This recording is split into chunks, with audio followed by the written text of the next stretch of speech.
অঞ্জনা রান্নাঘরে ওয়েলকাম। আজকে করব পনির দিয়ে নতুন একটা পদ্ধতি। নামটা আমি বলতে পারছি না, কিন্তু নতুন নিজের মন থেকে একটা রেসিপি করলাম। যদি ভালো লাগে লাইক করো, সাবস্ক্রাইব করো, ফলো করো। আর কি কি মশলা দিলাম তোমাদের সঙ্গে শেয়ার করব। এই সবজিটা যেরকমই খাও ভালোই লাগে, ওই জন্য তোমাদের সঙ্গে শেয়ার করলাম। কড়াটা আমরা বসিয়ে নিয়েছি, দিয়ে দেবো তেল। এটা সাদা তেলে করলে বেশি ভালো হয়, কিন্তু আমি এমনি তেলই দিলাম, নর্মাল।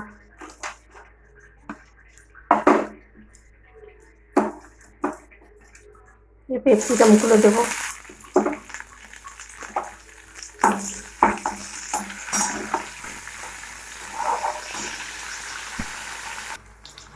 ক্যাপসিকামটা আমাদের হালকা ভাজা হয়ে গেছে, এবার দিয়ে দেবো টমেটোগুলো।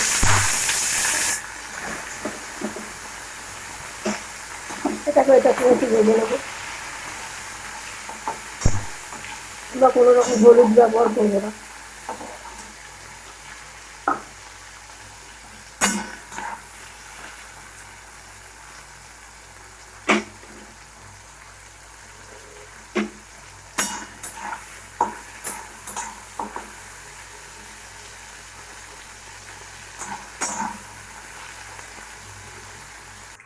আমরা এটা তুলে নিচে হালকা ভেজে ওই তেলের মধ্যে দিয়ে দেবো গোটা গরম মশলা আর একটা শুকনো লঙ্কা।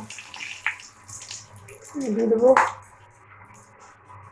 কাজু, পোস্ত, চালমুগরা, সাদা সর্ষে বাটা। এটা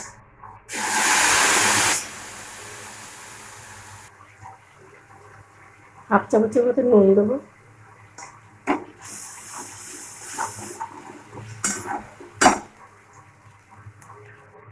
আর দেবো চিড়ে রাখা কাঁচা লঙ্কাগুলো,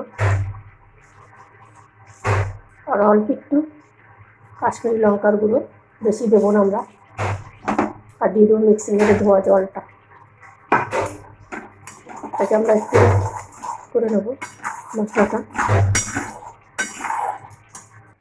আর দিয়ে দেবো মিষ্টি।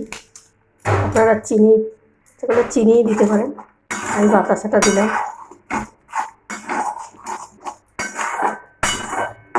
এটা বেশি লাড়া দেবো না, কেন আমরা বাদাম দিয়েছি।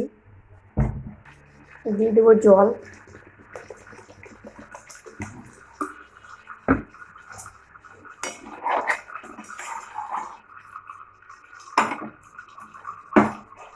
পনিরটা আমরা হালকা নুন দিয়ে ভাপে দিয়ে রেখেছিলাম, এগুলো দিয়ে দেবো আমরা।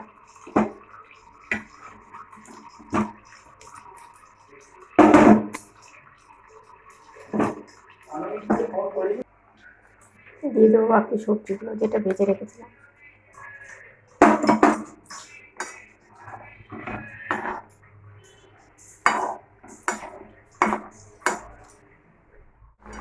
আমাদের পনিরটা হয়ে গেছে, নামিয়ে নেবো এবার।